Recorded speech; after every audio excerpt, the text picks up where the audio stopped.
उत्पत्ति अध्याय 32। और याकूब ने भी अपना मार्ग लिया और परमेश्वर के दूत उसे आ मिले। उनको देखते ही याकूब ने कहा, यह तो परमेश्वर का दल है। सो उसने उस स्थान का नाम महनैम रखा। तब याकूब ने सेईर देश में अर्थात एदोम देश में अपने भाई एसाव के पास अपने आगे दूत भेज दिए और उसने उन्हें यह आज्ञा दी कि मेरे प्रभु एसाव से यो कहना कि तेरा दास याकूब तुझसे यो कहता है कि मैं लाबान के यहाँ परदेशी होकर अब तक रहा और मेरे पास गाय बैल, गधे, भेड़-बकरियां और दास दासियां हैं। सो मैंने अपने प्रभु के पास इसलिए संदेशा भेजा है कि तेरी अनुग्रह की दृष्टि मुझ पर हो। वे दूत याकूब के पास लौट के कहने लगे, हम तेरे भाई एसाव के पास गए थे और वह भी तुझसे भेंट करने को 400 पुरुष संग लिए हुए चला आता है। तब याकूब निपट डर गया और संकट में पड़ा और यह सोचकर अपने संग वालों के और भेड़-बकरियों और गाय बैलों और ऊंटों के भी अलग अलग 2 दल कर लिए कि यदि एसाव आकर पहले दल को मारने लगे तो दूसरा दल भागकर बच जाएगा। फिर याकूब ने कहा, हे यहोवा, हे मेरे दादा इब्राहिम के परमेश्वर, तूने तो मुझसे कहा कि अपने देश और जन्मभूमि में लौट जा और मैं तेरी भलाई करूंगा। तूने जो जो काम अपनी करुणा और सच्चाई से अपने दास के साथ किए हैं कि मैं जो अपनी छड़ी ही लेकर इस यरदन नदी के पार उतर आया। सो अब मेरे 2 दल हो गए हैं। तेरे ऐसे ऐसे कामों में से मैं एक के भी योग्य तो नहीं है। मेरी विनती सुनकर मुझे मेरे भाई एसाव के हाथ से बचा, मैं तो उससे डरता हूँ। कहीं ऐसा न हो कि वह आकर मुझे और माँ समेत लड़कों को भी मार डाले। तूने तो कहा है कि मैं निश्चय तेरी भलाई करूंगा और तेरे वंश को समुद्र की बालों के किनकों के समान बहुत करूंगा, जो बहुतायत के मारे गिने नहीं जो सकते।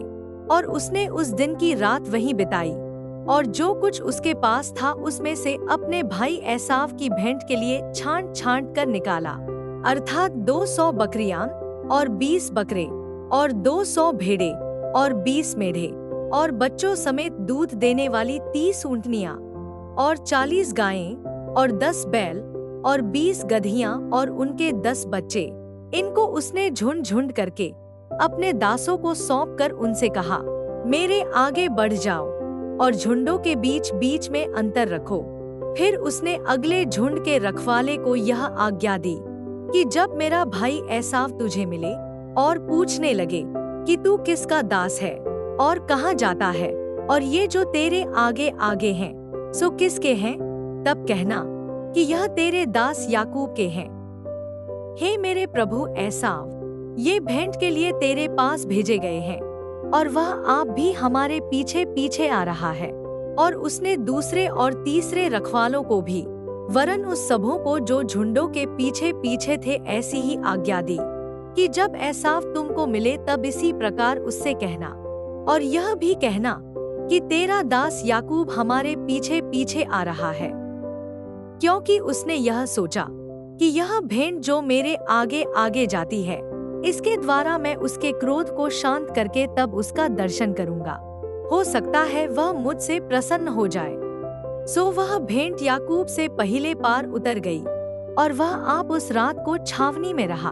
उसी रात को वह उठा और अपनी दोनों स्त्रियों और दोनों लौंडियों और 11 लड़कों को संग लेकर घाट से यब्बोक नदी के पार उतर गया और उसने उन्हें उस नदी के पार उतार दिया, वरन अपना सब कुछ पार उतार दिया।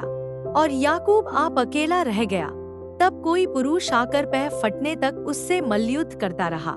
जब उसने देखा कि मैं याकूब पर प्रबल नहीं होता, तब उसकी जांघ की नस को छुआ। सो याकूब की जांघ की नस उससे मल्लयुद्ध करते ही करते चढ़ गई। तब उसने कहा, मुझे जाने दे, क्योंकि भोर हुआ चाहता है। याकूब ने कहा, जब तक तू मुझे आशीर्वाद न दे तब तक मैं तुझे जाने न दूंगा। और उसने याकूब से पूछा, तेरा नाम क्या है? उसने कहा, याकूब। उसने कहा, तेरा नाम अब याकूब नहीं परंतु इस्राएल होगा, क्योंकि तू परमेश्वर से और मनुष्यों से भी युद्ध करके प्रबल हुआ है। याकूब ने कहा, मैं विनती करता हूँ, मुझे अपना नाम बता। उसने कहा, तू मेरा नाम क्यों पूछता है? तब उसने उसको वहीं आशीर्वाद दिया। तब याकूब ने यह कहकर उस स्थान का नाम पनीएल रखा कि परमेश्वर को आमने सामने देखने पर भी मेरा प्राण बच गया है। पनूएल के पास से चलते चलते सूर्य उदय हो गया और वह जांग से लंगड़ाता था। इस्राएली जो पशुओं की जांग की जोड़ वाले जंघानस को आज के दिन तक नहीं खाते, इसका कारण यही है कि उस पुरुष ने याकूब की जांग की जोड़ में जंघानस को छुआ था।